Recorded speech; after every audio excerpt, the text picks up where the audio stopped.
Hi guys, welcome to economics class 10। So आज हम पढ़ेंगे what are the causes of demand pull inflation. So demand pull inflation वो होता है जिसकी वो फैक्टर्स होते हैं जिसकी वजह से overall there is rise in demand for goods and services in general. Okay, so बहुत सारे कॉजेज हैं डिमांड पुल इन्फ्लेशन के, जैसे कि deficit financing, increasing government expenditure, black money, population pressure और सब। तो अभी सबसे पहले देखते हैं causes of demand pull inflation में डेफिसिट फाइनेंसिंग। तो डेफिसिट फाइनेंसिंग कैसे इन्फ्लेशन डिमांड लेड इन्फ्लेशन बढ़ाता है। तो इसमें क्या होता है कि गवर्नमेंट अपने एक्सपेंडिचर बढ़ाती है डेफिसिट फाइनेंसिंग में। तो जब गवर्नमेंट के पास पैसे नहीं होते हैं तो वो अपनी खुद फाइनेंसिंग करती है, या तो मार्केट के थ्रू लोन ले करके या फिर फ्रेश करेंसी प्रिंट करके। तो उसकी वजह से क्या होगा कि बहुत सारी जब फ्रेश करेंसी प्रिंट हो जाएगी ना, तो मार्केट के अंदर मनी सप्लाई बढ़ा देगी सरकार। तो अगर मनी सप्लाई बढ़ गई तो उससे क्या होगा कि बहुत सारे पैसे बहुत कम चीज़ों को चेज करेंगे, इसकी वजह से डिमांड पुल इन्फ्लेशन हो जाएगा। ओके, सो इस तरीके से deficit financing demand pull inflation में कारगर होता है। ओके, सो दूसरा कॉज है इंक्रीजिंग गवर्नमेंट एक्सपेंडिचर। तो गवर्नमेंट बहुत सारे एक्सपेंडिचर करती है, जैसे रोड्स बनाती है और बहुत सारे एक्सपेंडिचर करती है, या फिर और भी गवर्नमेंट के बहुत सारे पब्लिक पे एक्सपेंडिचर होते हैं, जैसे बहुत सारी स्कीमों से के थ्रू पैसा पब्लिक तक पहुंचाती है, जैसे कि किसान सम्मान निधि हो गया या लाडली बहना योजना हो गया।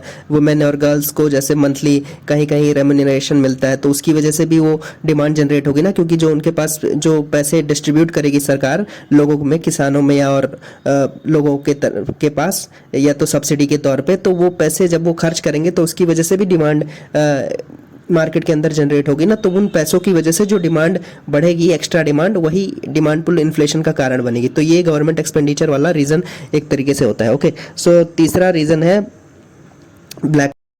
ब्लैक मनी की वजह से किस तरीके से डिमांड इन पुल इन्फ्लेशन बढ़ता है। तो ब्लैक मनी वो पैसे होते हैं जो अनऑथराइज्ड और इलीगल तरीके से कलेक्ट किए जाते हैं या कमाए जाते हैं। ओके, सो ये हमेशा पैसे दबाए रहे जाते हैं क्योंकि इन पे टैक्स नहीं देना होता ना, इस वजह से इन्हें ब्लैक मनी कहा जाता है।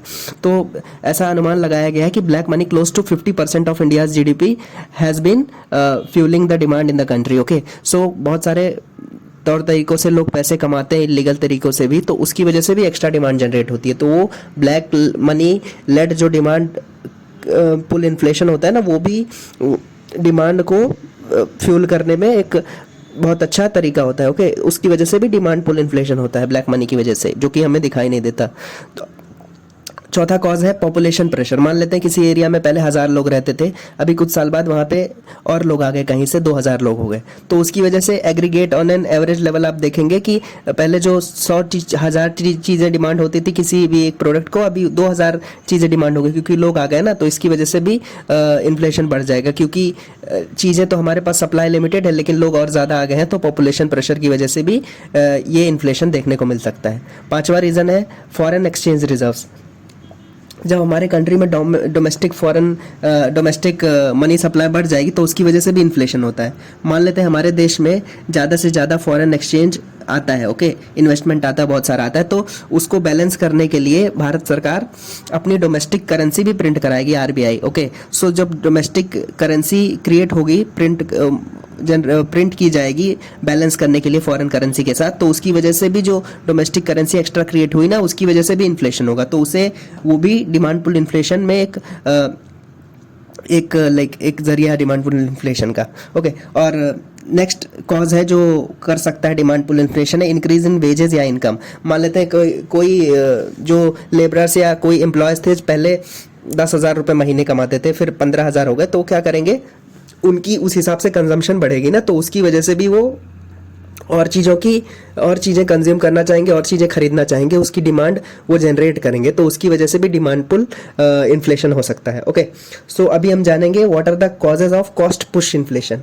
कॉस्ट पुश इन्फ्लेशन वो होता है इन्फ्लेशन जब उस केस में होता है जब चीज़ों की सप्लाई स्कार्स होती है। ओके, चीज़ें हमारे पास उतनी नहीं होती जितनी चाहिए, चीज़ों की सप्लाई कम होती है, और साथ ही साथ कॉस्ट ऑफ प्रोडक्शन या फिर डिस्ट्रीब्यूशन ज़्यादा रहती है। जब किसी भी चीज़ की कॉस्ट ऑफ प्रोडक्शन या डिस्ट्रीब्यूशन ज़्यादा हो जाएगी, तो जो फाइनल प्रोडक्ट्स होंगे ना, उसमें भी उसके दाम में बढ़ोतरी हो जाएगी, क्योंकि अभी हमारा जो चीज़ों को बनाने में ही, मैन्युफैक्चरिंग में ही इतने ज़्यादा पैसे लग रहे हैं, तो उसको बेचेंगे तो और प्रॉफिट तो लेंगे ही ना। तो इसकी वजह से भी कॉस्ट पुश इन्फ्लेशन होता है कि जब रॉ मटेरियल का कॉस्ट बढ़ गया या लेबरर्स का कॉस्ट बढ़ गया, तो उसकी वजह से भी इन्फ्लेशन होता है। वो हमें फिनिश्ड प्रोडक्ट्स के रूप में दिखता है। तो causes of cost push inflation भी बहुत सारे कॉजेज हैं, जैसे इंक्रीज इन इनपुट कॉस्ट। तो इनपुट कॉस्ट कैसे बढ़ेगा, जब वेजेस बढ़ गई लेबरर्स की, या फिर लेबरर्स की वेजेस बढ़ गई, या मटेरियल की कॉस्ट बढ़ गई, मशीन की कॉस्ट बढ़ गई, तो उसकी वजह से भी इनपुट कॉस्ट हमारा बढ़ जाता है, तो वो हमें कॉस्ट पुश इन्फ्लेशन के रूप में दिखाई देता है। दूसरा कॉज हो सकता है कॉस्ट पुश इन्फ्लेशन का, increase in indirect taxes. Indirect taxes जैसे कस्टम ड्यूटी हो गई, वैट हो गया, जीएसटी हो गया, तो इन सब की वजह से भी कॉस्ट ऑफ प्रोडक्शन बढ़ती है ना, क्योंकि जो वे सब जब टैक्सेस लगेंगे तो फाइनल प्रोडक्ट पे ही जाके दिखेंगे ना, तो इसकी वजह से भी कॉस्ट पुश इन्फ्लेशन हमें देखने को मिलता है। अगला कॉज हो सकता है output and supply fluctuation. Okay, so बहुत समय पे हम देखते हैं कि चीज़ें इकट्ठा करके रखी जाती हैं ये बिजनेसमैन के द्वारा, वो होर्डिंग करते हैं, स्पेकुलेशन करते हैं, वो सोचते हैं कि हम चीज़ों को दबा लेंगे तो चीज़ों की कमी पड़ जाएगी, तो इसकी वजह से हम महंगा बेच पाएंगे, तो इसकी वजह से भी आउटपुट और सप्लाई फ्लक्चुएशन की वजह से भी इन्फ्लेशन दिखाई देता है या महंगाई दिखाई देती है। Okay, so prices tend to rise when there is like excessive fluctuation in the output or when there is speculation or hoarding, okay, by the businesses. So in our country it happens with generally agricultural commodities, या फिर in general जो हम daily use की चीज़ें करते हैं, तो चीज़ों की स्कार्सिटी जानबूझ के कराई जाती है जिसकी वजह से ज़्यादा मुनाफा कमाया जा सके। ओके, अगला रीज़न हो सकता है इंफ्रास्ट्रक्चरल बॉटलनेक्स।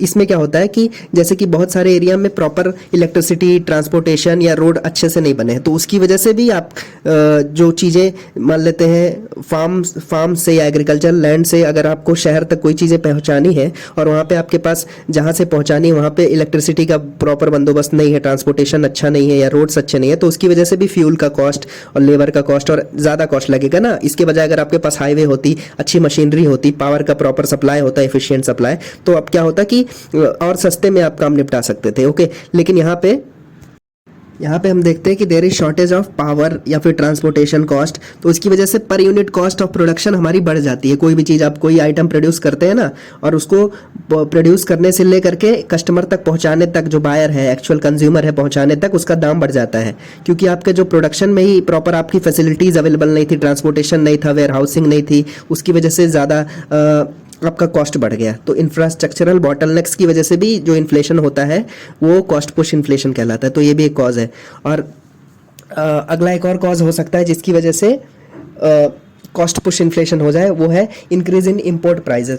मान लेते हैं हमारी सरकार बाहर से कुछ चीज़ें मंगा रही है इंडिया में बेचने के लिए, ओके, तो उस पर भी अगर सरकार टैक्स वगैरह लगा देगी तो उसकी वजह से भी ये import cost push led inflation हो जाएगा। क्योंकि मान लेते हैं अमेरिका से कोई सामान आया और उसका एक्चुअल प्राइस है मान लेते हैं 1 लाख रुपए, लेकिन इंडियन गवर्नमेंट उस पर 50% टैक्स लगा रही है, तो उसकी वजह से क्या होगी, वो चीज़ यहाँ पे आकर के 1.5 लाख में बिकेगी, क्योंकि सरकार ने टैक्स लगा दिया। तो इनडायरेक्ट टैक्सेस की वजह से भी इंपोर्ट प्राइजेस में बढ़ोतरी हो जाती है और कॉस्ट पुश लेड इन्फ्लेशन हमको देखने को मिलता है। ओके, तो बहुत सारे टैक्सेस की वजह से भी कॉस्ट पुश इन्फ्लेशन देखने को मिलता है, जैसे कि एक्साइज ड्यूटी होती है जो मैन्युफैक्चर्ड गुड्स पे लगाई जाती है, कस्टम ड्यूटी होती है जो इंपोर्टेड गुड्स पे लगाई जाती है, वैट होता है जो स्टेट गवर्नमेंट के द्वारा लगाया जाता है, या उसके ऊपर से CGST और SGST भी होता है, state goods and services tax and central goods and services tax. तो इन सब चीज़ों की वजह से भी कॉस्ट पुश इन्फ्लेशन देखने को मिलता है। ओके, सो ये है कुछ कॉजेस जिसकी वजह से डिमांड पुल इन्फ्लेशन होता है और